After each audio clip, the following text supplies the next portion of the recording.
2023 et au titre de 2023 ils arrivent il y a bateau tout le monde a compris qu'il y a mais vous avez l'éternel Dieu a tel macadérien on va saluer les intimidations les messages pour que les autres ne soient pas précoces. Deuxième des choses sortez ma pouvoir mais si vous allez ils sont églises de l'éveil à centre de l'eau vous ça la même on peut s'habiller sur ma pousse pour accompagner mes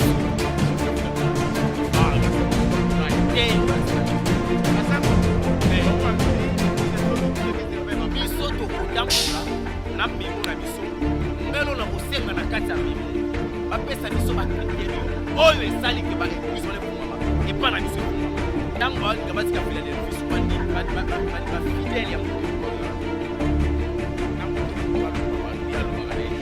lelo esko oyebisa yalobaka na ete azwazwi marche ya bandimamulangika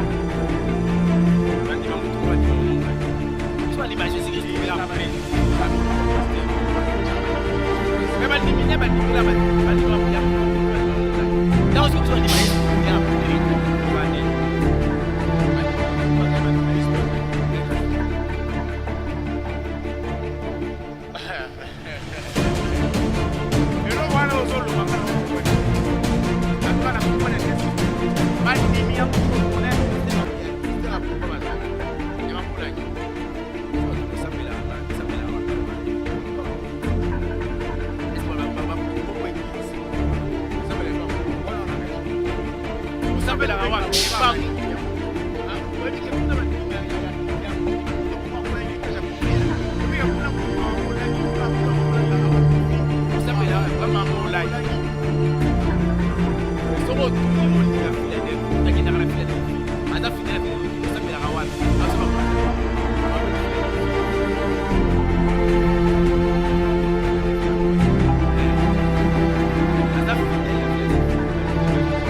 dit na pesi bino mbote bozwami lelo bongo na télévision Congo Racine esika wapi tosalaka émission Congo News esika wapi tolobelaka makambo ebele à la fois. Aujourd'hui naza na casquette koyamba moto na Nzambe mosali na Nzambe mituna eza ebele bandeko mapesi bino mbote esika bwana Congo Central bandeko nyonso botalaka bokomelaka biso na ba commentaire Congo Central en tout cas na lingi bino mingi Kwango pe na lingi bino mingi 316 315 Feshi na Kenge en tout cas mbote na bino bisika bozali place batumbaka ba dendo bakwanga minene wana epa ndeko Mohamed asalaka bangulu na bantaba mbote na bino na Kenge na pesi bandeko bana Londres na Pekin na pesi bino mbote bandeko bana na Shanghai kuna na Chine mbote na bino bandeko bazana na Luxembourg bwana Dubai bozana awa na Bujumbura mbote na bino bwana Burundi en tout cas merci beaucoup bandeko bana Ottawa na Men na Yemen en tout cas boze belé na monde entier pour ne pas citer bino nyonso bisika bozali na Australie bandeko bana Sénégal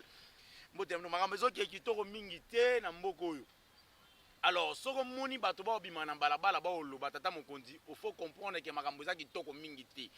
Le moment où makambo ezaki kitoko mingi te mutu mwa kozala d'accord na yo azate tout le monde sera mécontente vis-à-vis de vous. Premièrement. Deuxièmement, pour mes alliés, ventre affamé n'a pas des oreilles. Libumu nzala ezaka na matoi te. Nzala eleki ba Congolais na libumu. En tout cas, bazolinga susu ata koyoka te. bisika problème ezali yango wana. Merci beaucoup parce que bozozwa idée ya kotala biso. Merci parce que bozozwa makanisi ya kotala biso. Lelo na ba actualité nyonso makambo ezoleka côté politique tokomeka pe kosimba mwa mukie mais tokovanda plus côté les églises, les ensembles, le communauté, tokovanda plus place on a pour parler de ça. Qu'est-ce qui se passe réellement?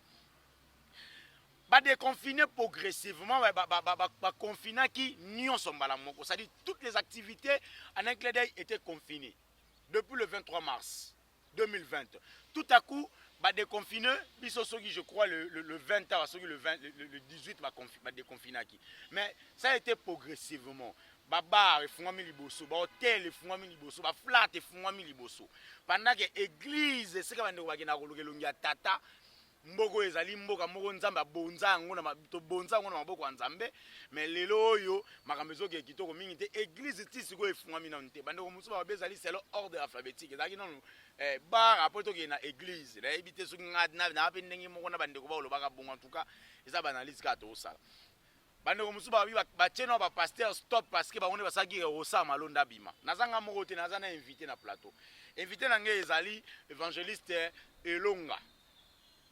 Évangéliste Elonga nda azali invité na koyamba leo na plateau nanga na pesi mbote makasi na ye moko lelo muto asimbi caméra Gilles Kimeni asali mikolo ebele asimbaka caméra te tozaka na Jansi Kimeni abi non lelo à moins le professionnalisme va jouer professionnalisme faut ça là yango to moni professionnalisme awa ndeko Gilles Kimeni fungola ngai na mona invité na ngai na pesa epe mbote moto na nzambe mbote Mbote papa yamsi yambi. En tout cas, nzamba pambola biso bato nyonso to ba congolais balobaka c'est le supérieur qui bénit l'inférieur. Mais le ko eza bénédiction en tout cas boya kangote, nzamba pambola na ndengo répondre na invitation na biso lelo, toza makambo mwa mibale to misato photo solo la. Eza misato, moko eza en tout cas on est nyonso misato ezaka on est na kata politique mais na casquette ya makambo nzambe. Moto na liboso eza boye moto na nzambe. Lettre moko ezo circuler awa. Et ça parmi les points d'actualité de Rolobela Lelo. Lettre moko est circulée sur les réseaux sociaux où ils allaient et outil na presse présidentielle semble-t-il. En tout cas, dans le lobby semble-t-il. Je confirme pas l'information mais lettre est circulée au moins qu'elle va démentir yango. Mais toi nango auto mona que et outil na présidence na presse présidentielle ba lobby était ba église nyonso ya Congo et ko funga makaka 8 églises. Na 4 églises 8 wana bache église LCC, église protestante, catholique, témoin de Jéhovah, musulman, église des Noirs, Kimbanguiste, SCC, voilà, 8. Nakata 8 wana église des réveils, balobi oyo ko fumeza ka Philadelphie. Point liboso yango wana. Point ya mibale ezali. Marche oyo salami ya désignation à Rosar Malonda oyo sali ke bandeko bakufa tokolobelango zalaki désigné pas ba confession religieuse yango ne créé makambo ba pesi position na bango yango epesi tata mokonzi to presse ya présidence kanda balo ba ke bagize ko funga maisute eza 2 points to kosola. Troisième point to kobeta masolo ya vie sociale bandeko ba vivre siko na Congo. Donc, masolo tokobeta yango wana lelo. Par conséquent, tokobana na point liboso. Lettre wana oyo est circulé na ba réseaux sociaux. Est-ce que na kati ba fungola ba église kaka église de réveil Philadelphie nde fungama. Oyoki yango na matoi na. Effectivement, na yoki et puis na moni lettre yango pe. Merci beaucoup. Na mona ki yango bon na koti nango na kati ya confirmation teni affirmation pourquoi parce que d'une manière officielle na nous tozui ba tout le monde a voté d'une manière officielle. Je dirais Philadelphie ezali église oyo tata ekolo Congo mokonzamboka aza fruit ya Philadelphie leki wana na se ya loboko ya tata Roland Dalo nzamba lola mona mosala nzambe na mosala kitoko asalaki fruit ya mosala na nzambe kati ya bana ye mokonzamboka ba bimi c'est une bonne chose. Soki bako privilégier Philadelphie soki hein ça soki donc si elle c'est supposé voilà ceux qui bako privilégier Philadelphie koloba ete yende abanda mayangani biso basusu toza na maseke toza bandoki na koye biso eloko moko na ndenge na yebeli tata Roland Dalo aboya akoboya bafungola église na ye ababoya Wale bafunga alobaki bino tosala nyonso. mese te abapinaki culte eza te ababoya papa ntango elia mimonaki ki ilo le seul prophète oyo atikalaki na israël amekaki obeta tolo nkolo yebise ya encore 7000 donc le pasteur Roland Dalo connaît la aza na connaissance makambo nazoloba voilà ntango akomonaki balingi balakisaki ye natikali le seul unique oyo aza kozala une bonne église pour le pays aoyebisa bato bazwi bamesure wana il y a encore 7000 oyo no bafukami te oyo mpe no batiki nzambe te oyo kutu baosala mosala makasi mpo na mboka oyo bazali donc so bobotika nga moko eloko bopesanga charge ya eli donc nakoze te eloko ya liboso na nde nayebeli ya koboya deuxièmement kotika église des noirs okangi biso otiki bajoviste okangi biso otiki bamusulman okangi biso otiki catholique okangi biso otiki protestante otiki bandeko na biso ya kimbangiste otiki ecc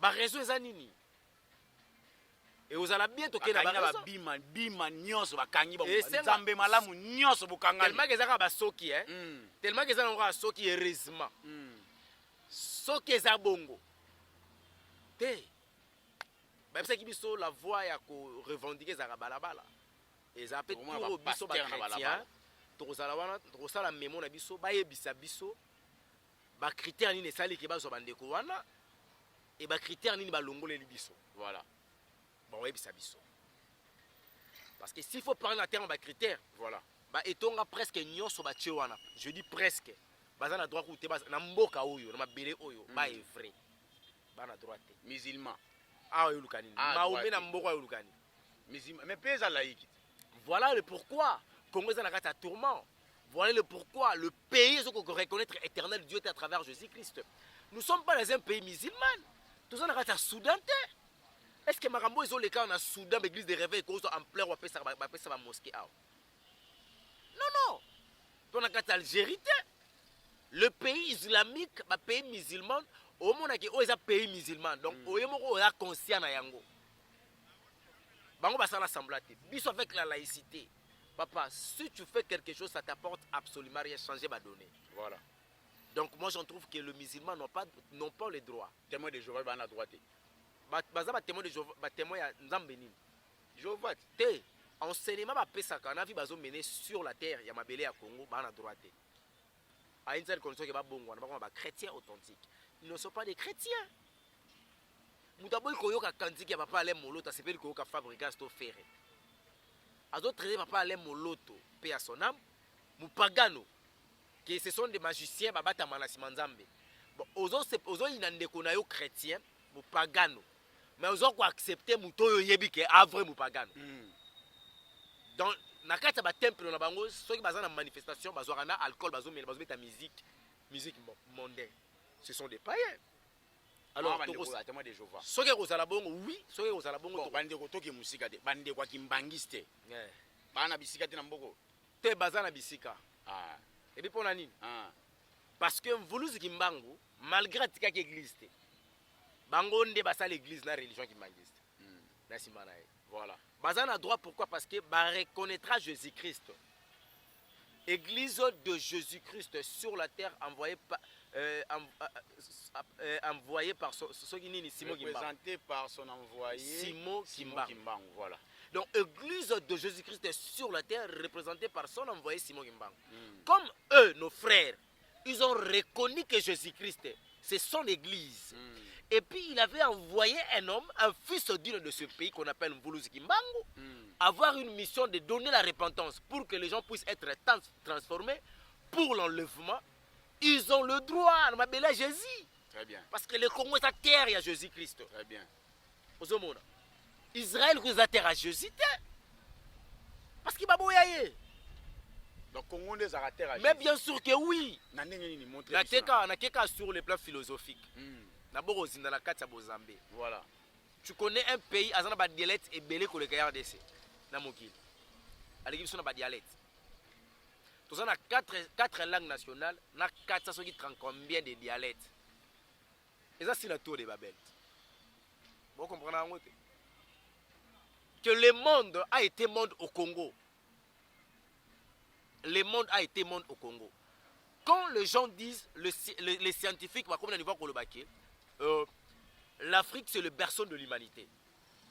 Mobutu Kukungwendu, moyen ba paix à son âme exact parce qu'elle a lieu de tourment. Akufa fait Mobutu. Alobi, l'Afrique a la forme d'un revolver. Oh, c'est vrai. Mais la gâchette se retrouve dans les Congo. Sont à l'écart d'Afrique. La place RDC, ils ont place à bête, ils ont gâchette. Donc, il suffit qu'à RDC, bête, c'est fini. Afrique a explosé. Et si tu commences à regarder la RD Congo, tu trouveras que l'amour de Dieu, parce que Dieu est amour, se manifeste dans notre pays. Nous avons presque tout. Te batunde ba memeli biso jalousie. Donc bato ba na nzambe tende ba memeli biso jalousie ba profiter tant ba moni constitution de la République et opé sa pays au pays laïque. Donc c'est là où le problème ça se pose. Mais la RD Congo ils ont belé à Jésus-Christ de Nazareth. Très bien. Papa yo ngoye bisangai so kimboko za kimboko catholique.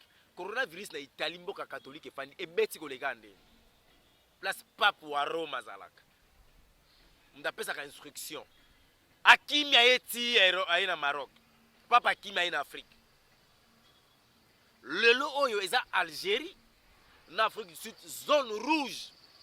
Afrique un Sud-Africain ko bima Afrique du Sud té. Ni un Algérien ko bima té pourquoi parce que coronavirus na minute zo ba deux pays en Afrique c'est bizarre. Mais comme ils sont en zone rouge. La RD Sazate na propriété nini. Voilà. À cause ya ba juste congolais, ba chrétiens, o batambola kana kubanga nzambe. Nzamba tala obité. Ça le quoi histoire à Sodome et Gomorrhe. Abraham pose la question et pas à Nzambe. Parce que Nzambe a des anges. Très bien. So type l'histoire Nzambe a des anges. Parce que t'as pas comme Sodome et Gomorrhe ba se trouver ka de Nzambe a reçoit Abraham. A silisi Nzambe limo na azongi na. Ba ange ba se retrouver mi ba na Sodome et Gomorrhe bomi Sodome et Gomorrhe zongi. Mais baba naka 3. Soko tayi mamuna Nzambe mona ke ezalaki na 3 personnes, na 3 personnes wana moko éclat na ezalaki koleka ba éclat 2 personnes. Ba ange bazali ko briller mais moko bazali kati na bango bazali ko briller koleka éternel Dieu wana. Ayaka sali mission na Abraham, ba sololi allié na ndako Abraham, alaki Abraham Isaac, abaluka kenai. Mais Abraham bandait ko plaider, c'était là où c'est qu'on appelle l'intercession bandi. Abraham intercédait pour na bande ko Sodome et Gomorrhe. Aujourd'hui c'est Jésus-Christ qui plaide, qui intercède. Azako intercède à droite, il y a pas pour Namboka au Congo. S'il fait que dans ce pays-là, il n'y a que 2 justes. Coronavirus est cause ravagé. Cohabité. Mais regardez, Roland Dalo est là, et Jules Kimbene est là, et Longa est là, Yams Yambe est là, le vice Lokwa est là. Mais papa, personnellement, moi je suis un homme juste. Et puis je suis saint. Parce que non, comme on apprend ça, mon sang, tout le monde a dans la sainteté. Comme il y a de justes, il y a des hommes intègres qui craignent Dieu. Voilà pourquoi le coronavirus est longoli. Et échappé Bisso, ça prouve que ce pays, c'est un pays de Dieu. Israël, Bisso n'a pas beaucoup de confirmer ce qu'il a matin, confirmer ça Mika na Gombe. Batiela qui Bisso, mesure il y a état d'urgence. C'est ça qui confinement parce que tout le monde est au Tambola. On faisait des émissions. Bah où est Zalaki? Mesure il y a état d'urgence. Bah les 22 yango, Gombe là Zalaki confiné. Mais Israël les a confinés. Très bien. Donc so, c'est un peu ça. Likambo yo tolo makambo ezo tublaka biso wa makambo ya makambo yo ya l'église des réveils ezonga te. Kaka Roland Dalo yimo ko azonga. Soki parce que bande ko botala biso na prendre une nouvelle moko. Ezake lettre moko est circulé dans les réseaux sociaux, presse présidentielle et bimisi lettre wana. Soki eza lokuta ba démentir yango. Mais to moni yango to lobi soki eza ya solo. Mais s'il vous plaît, papa Yams, voilà. Soki Kozala Bongo, je suis désolé la presse wana. Soki et Kozala Bongo, pourquoi? Parce que d'une manière officielle, Mokonzambo Katkal qu'on s'est prononcé. Mais Ezaïe Moussuna, mais Bango Barobano Bimisa Babiloko avant Dengenin. C'est pas bon. Mais Bakto Obino opposé Église des Réveils vis-à-vis il y a nomination à Rossar Malonda. Lelo oyo Sonika Futa président na bino ba pasteur bongisaka français wana ya président ya ba chrétien président ya église de réveil c'est Jésus-Christ de Nazareth. Sonika Futa nani président ya association oyo ye azali président bango na ba association ya ba église ba église ngana na katité na RT eza 3 associations lenile saka président Sonika Futa za président Kiziami na pas za président batu bayebi mingi ya Sonika Futa ndenge batu bayebi tozo ba s'appelle information bandeko bayebi ke ya Denis Lesi ezalaka me bato bayebi ya cachage ya Denis Lesi makambo Denis Lesi asala tokoloba te ye moko Denis Lesi esika yebi mokuba Denis Lesi napesi ye mbote bato bayebi ke Soni Kafuta azongo epa Albert Kakenza azongo epa Ngalasi oyo toyebi eza reconnu association na bango ya baéglise de eza lokwa bino ti Jean-Marie Kasamba président na bino nyonso aprésident ya biso nyonso te ekasi esili ti mais aza sikoyo bon na répondre te aza sikoyo na babranche oyo biso nyonso toya bajournaliste Jean-Marie Kasamba te mais eza na babranche oyo neti baapelco neti badynamique tozali baassociation mise en part mais todépendre kaka na ye sikoyo biso eza bongo te todépenda na Soni te nayebi te mais NRC ezali église de réveil du Congo ezali église RCCC soki nini mpe ezali voilà baza bongo alors Soni Kafuta azali représentant président ya association na bango plateforme na bango donc soki ezaki na plateforme wana bango babimisaki Rosar Malonda lingelo bateke biso église de réveil nde ezalaki d'accord communauté église de réveil to confession religieuse et église de réveil ezalaki d'accord ya Rosar Malonda azala wana nzambe asali ngolu tate ekolo Congo aboyi makambo ya Rosar azongisela yango mama na biso Janine Mabunda alobi bon biso pete bato tovotaka moto akozala président Seni azongisela yango bango ezongi isusu babandela kasi mais église catholique bazalaki na 4 bamizema mpe bazalaki na 4 na nomination église catholique to église ya missioni baboyi kozwa corruption mais église de réveil ndimi corruption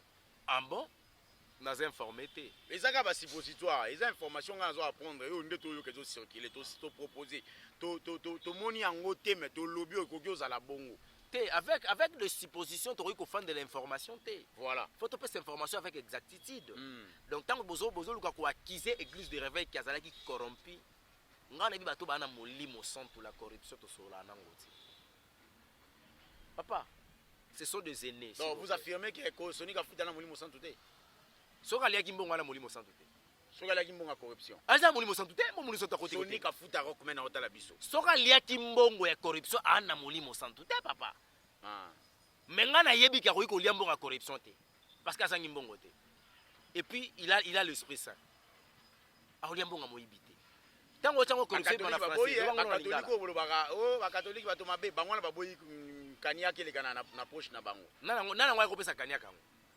aba mekanika yeleka ndenge nani apesa ki parce que tozaka na corrupteur na corrompu bon les corrupteurs nani oya ki corrompre pour keneke totambola siko mutu ayiki corrompre nde nani toki toyeba na mutu yango te obomi kolatisa mpe batata bato baresponsable bacharge ya bongo mutu ayiki corrompre bango nani ye moko Rosar. S'il faut parler aujourd'hui d'église de réveil lelo est-ce que vous êtes sûr que Eroki Ozongo est sous place nango? Bien sûr que oui, église de réveil Ozongo na place taillée mais avec certaines mesures. Certaines mesures au balobi et Roland Daloka mutako bana. Te wana eza mesure te. Wana eza 2 poids 2 mesures. Bon, elo ni yo. Et juste église de Jésus, de Dieu en Jésus-Christ. Elo nini sikoyo oyo bandeko ba oki retenir pour na ba information oyo eza sûreté mais toujours meka ko analyser sur yango au cas où soke bimi bongo parce que papa na bisa bino elo monde konanga il y a pas de fumée sans feu. Milinge bimaka te soko moto ya te. Tobandaka na makambo moko ndeko moko awa abala musicien moko munene o ndeko wana mwasi abandaki koyembe pa musicien wana longolaka ba trompe ya ko jo bota te ndeko wana tobeti so 12 ans ngo toki ndeko wana botaka te mwana mwasi age ekende tokomo confirmer information ke bakolongolaka matrice à solo bomoni ma information ndenge ezokende c'est-à-dire il y a pas de fumée sans feu. À chaque fois s'il y a un problème, bandeko balobaka na TV bisone to boyaka.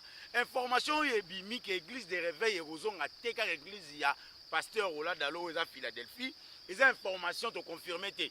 To moni yango na internet est circulé. To yebi muta bimisi yango te. Biso to zonga lokwa information. Yo en tant que moto na Nzambe poto chiter na point to entamer point mususu. Okolbalika mwana lo lenge nini. Message nous kopesa bana Nzambe, bazo attitude nini, ba se préparer dans Soni Kafuta ba biso to mibali to balabala, ba sa ndeni lo ba message nao. Le message est clair. Na opesa non batu oyo soki que marambo oyo zolo ba wana ekomi eko se réaliser bongo. Ouais. Nazo ebisa bango déjà dorénavant. Batanga makomi na Nzambe batu na histoire ya mwasi ya Pilate. Tango Pilate akomaki na posa ko condamner Jésus-Christ. Ouais.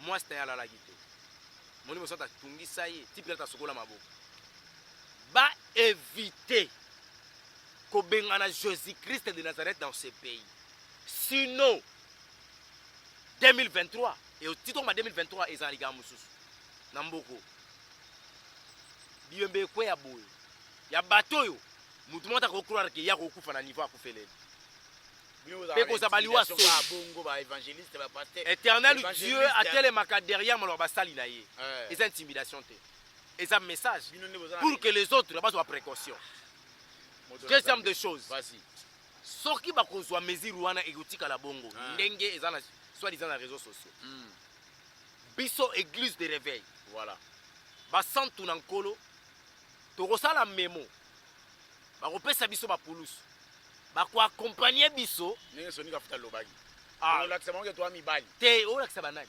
basango te bango bazwi église ezongi biso église de réveil baboyi biso tokotambola na memo na biso ngelo na kosenga na kati ya memo bapesa biso bacritérium oyo esali ke baéglise wana efungwama epa na biso efungwama te batala soki tokoka kosala te ndenge bango basalaka c'est simple soki bakosenga te baproposition ke topesa ndenge nini tolingi église cette fois ezala il y a du désordre qui se fait dans les églises même nga na sepela ateli na mona baéglise makelela tout moment non non il faut cadrer ça serait une bonne chose bango bato baka bata bassociation moko wana na kati bassociation na bango wana bakoluka teke na kati ya commune ya Lemba baza na baextinction oyo bakoki kotravaille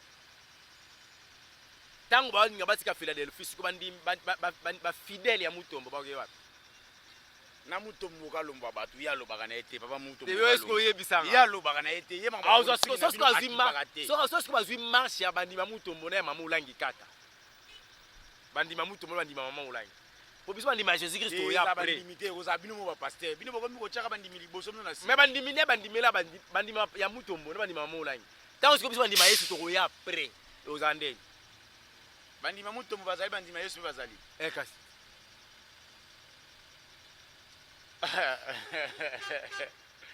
eloko wana ozoloba nga na okomprene te en tout cas na comprene nde sikoyo bandimi ya Mutombo na ya ministère ya komba bazali ya mama olangi so atuni osambela balobani epa Mutombo est ce que bakutu kombo église nasambela epa Mutombo wana wana raison osambela wapi epa Mutombo oyebike kuna bandimi ya mundimi ya Mutombo moko akwela ine etage akufi oyebike kuna mundimi ya mama olangi kuna ntango mama olangi akufi osambela wapi pa mama olangi mais soko otuni mondimi ya Philadelphie moto akendaka na Philadelphie aza fidèle ya Philadelphie otuni osambelaka wapi aso bakola dalo te awa bana Philadelphie Philadelphie eza komba Jésus te aza fidèle na Philadelphie mais mondimi ya Jésus Christ soko otuni Sœur Clarisse Wetch opriaka wapi awa biso na EDJC Église de Dieu en Jésus Christ nana déjà l'évangéliste elonga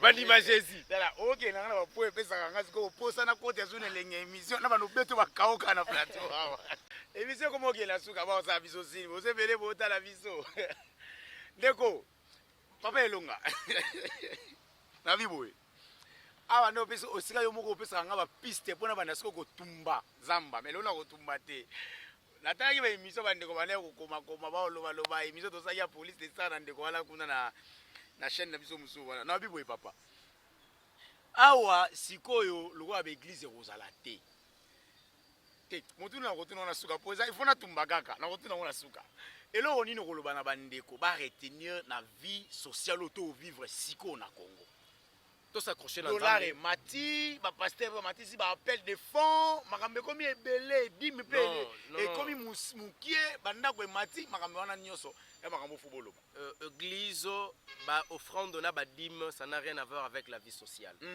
je dirais badime eza juste pour sauver l'église parce que Malachie chapitre 3 verset 10 à 12 Bible est claire apportez dans la maison du trésor vos dîmes afin qu'il y ait de nourriture dans ma maison.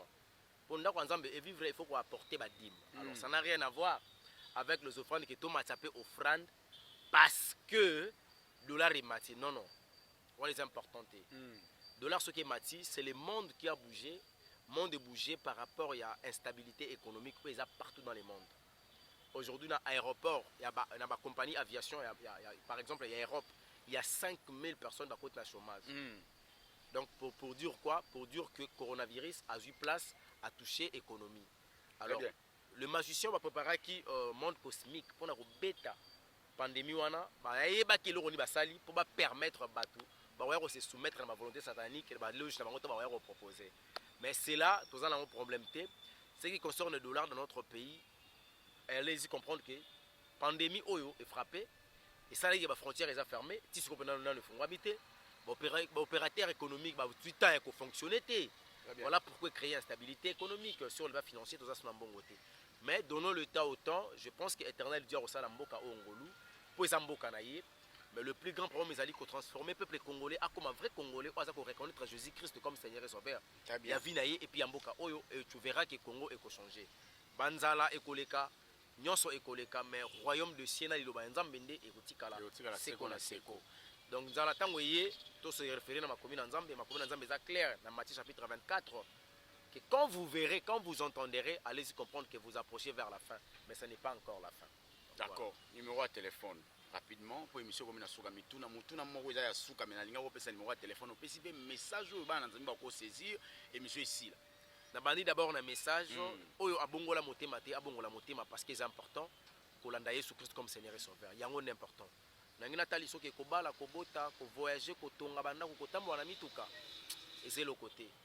Ngande kona bido nazalaka pa na biso nakomaki locataire à studio nakomaki locataire à chambre à salon nakomaki tina sombi na mutuka na eko réaliser que nazaka nga c'est que lolo leki makambo wana nyonso na bali na omona ka que y a rien.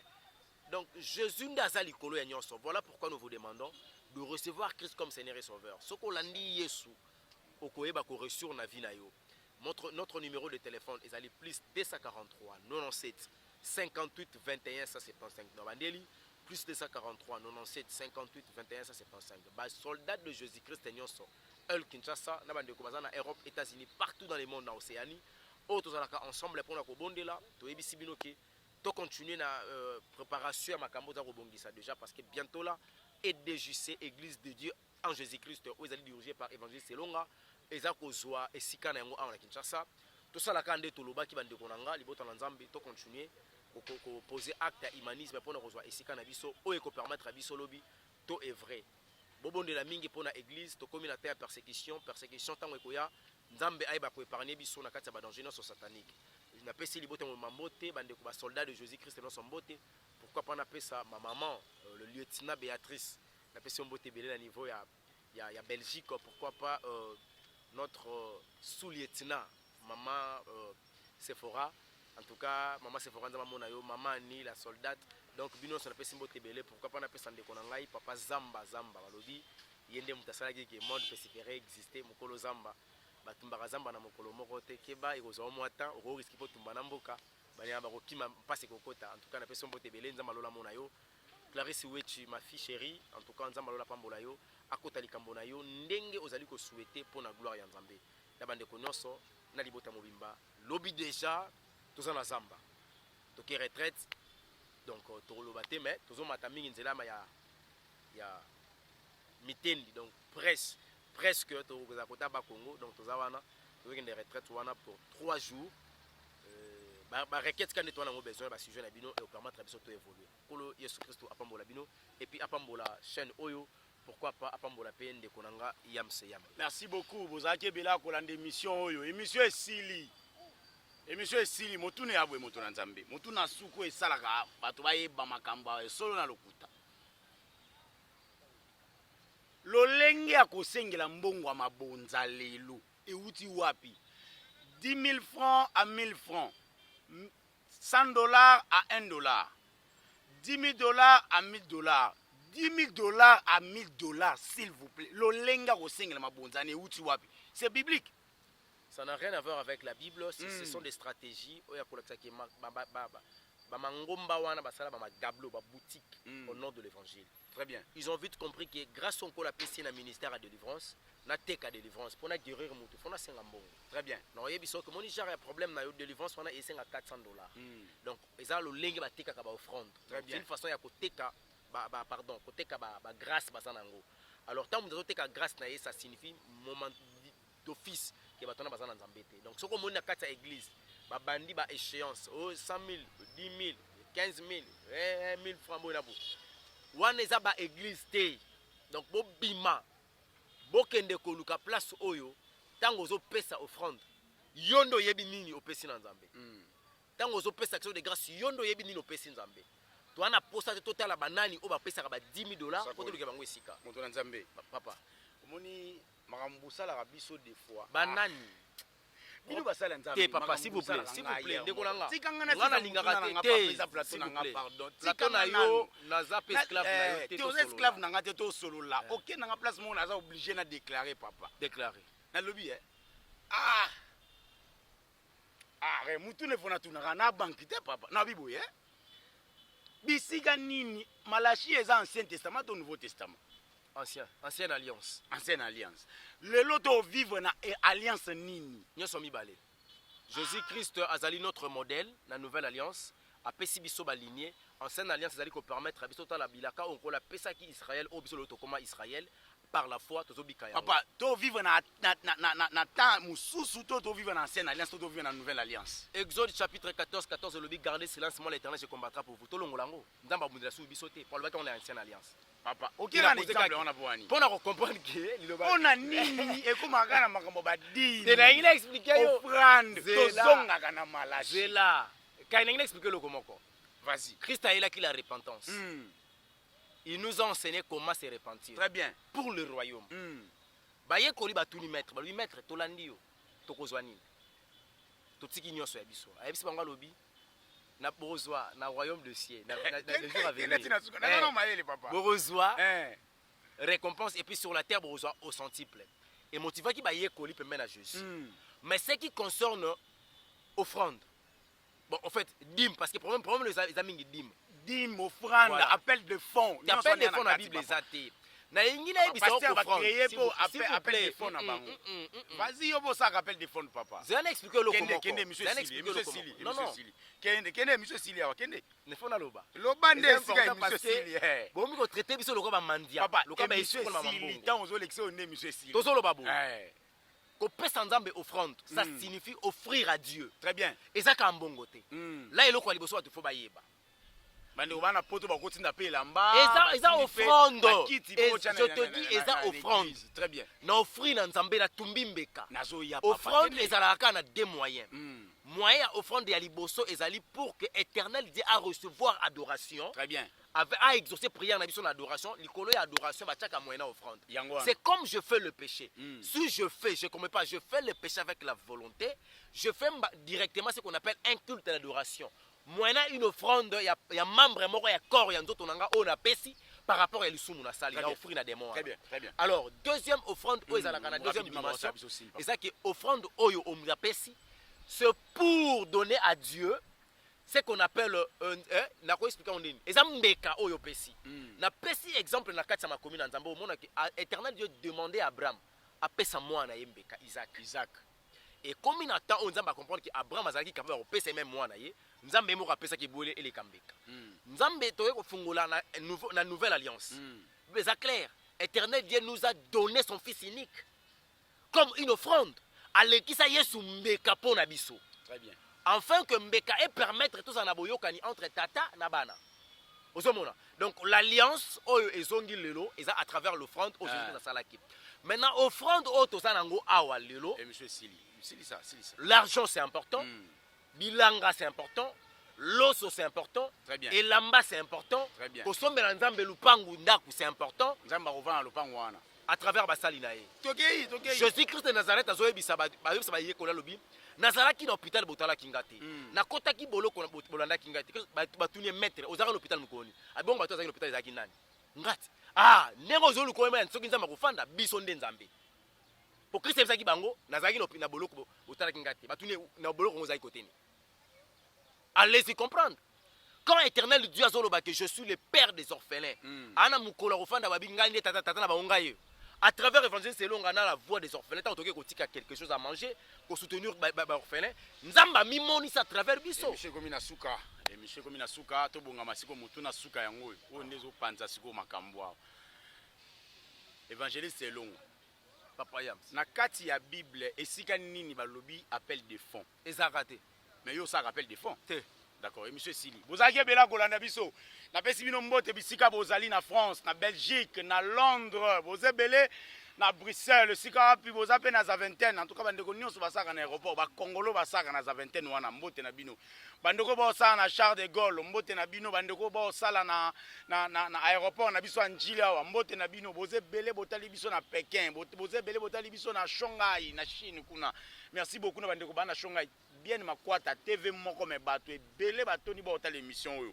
Merci beaucoup na Mouscador Ours Noir, aussi à Laura la Pantrona. Comment nyama? Émission de Silaki papa. Tena kamwe mutu akomi nyama. Émission de Silaki. La pesi mbote. Tant que ngana continuer boy, mitune zakari sili nante. Bien no pezali. Mitune zananu. Bien no zakara. Moi aussi là. On ça rappelle des fonds te. Nanouté. Te. On ça la pas appel des fonds. T'appelles des fonds dans ça te. Mais si on a posé quelque chose, tu oyebisa libota na nzambe. Ils appellent des fonds. Te. Tout ça le rappelle des âmes. Appel des âmes, appel des fonds. Mais si vous avez posé quelque chose, vous oyebisa ba na nzambe. Vous contribuez pour l'église. Na micro témoin ndenge tozawa te. Ata ko benga moto na téléphone les églises ezanga kiti toza église yana pour ça 10 000 ezaka appel de te yoka ndenge biso to salela yango to te akaba to expliquer mutu grandeur ya ministère wa zango OK ezala batunza mabenga na ministère ya finance to akuna posa oyebise on est là bo singa appel de fonds stratégiquement au comme ça stratégiquement voilà voilà yo le but stratégie ya bato basala magablo awa te bango tango wakata 10 000 dollars bango te stratégie na bango te papa te papa so monsieur Sili maloba na nzambe te muta kobunga tokuza mbala sima bango yango moni bazwa pe mbongo ya bazwa pe ofrande ya kaye voilà émission comme la soupe et monsieur Sili vous avez bela kolanda biso Gilles Kimeni merci beaucoup pour la prise de vie et puis j'en sais Kimeni ya mokazo ka bouja ka biso en tout cas nazo yebate Gilles Kimeni merci pour la réalisation pe en tout cas lona kopesa mbote kana bandeko nyonso ba libanda mboka ba ope bana libanda kisasa ba ope bazana ba commune ndoka commune otozali bandeko bana mombele bandeko bana route mokali merci beaucoup bandeko bana terrain si wa banza côté wana mama malala bamo batekaka mapa ba mama fumbwa na wenzi ba mama balesaka bana kana mabele na nguba. En tout cas, moi je vous soutiens. Ba mama bino de bois force na biso bana. Merci beaucoup parce que vous avez bila kolanda biso. Ndeko Clarisse Wechi. Merci parce que vous avez mago déranger biso du début à la fin émission. To chuter pour te yo ça l'émission to éviter. Mais aux affiches fille à papa. Émission comme Inasuka. Au revoir.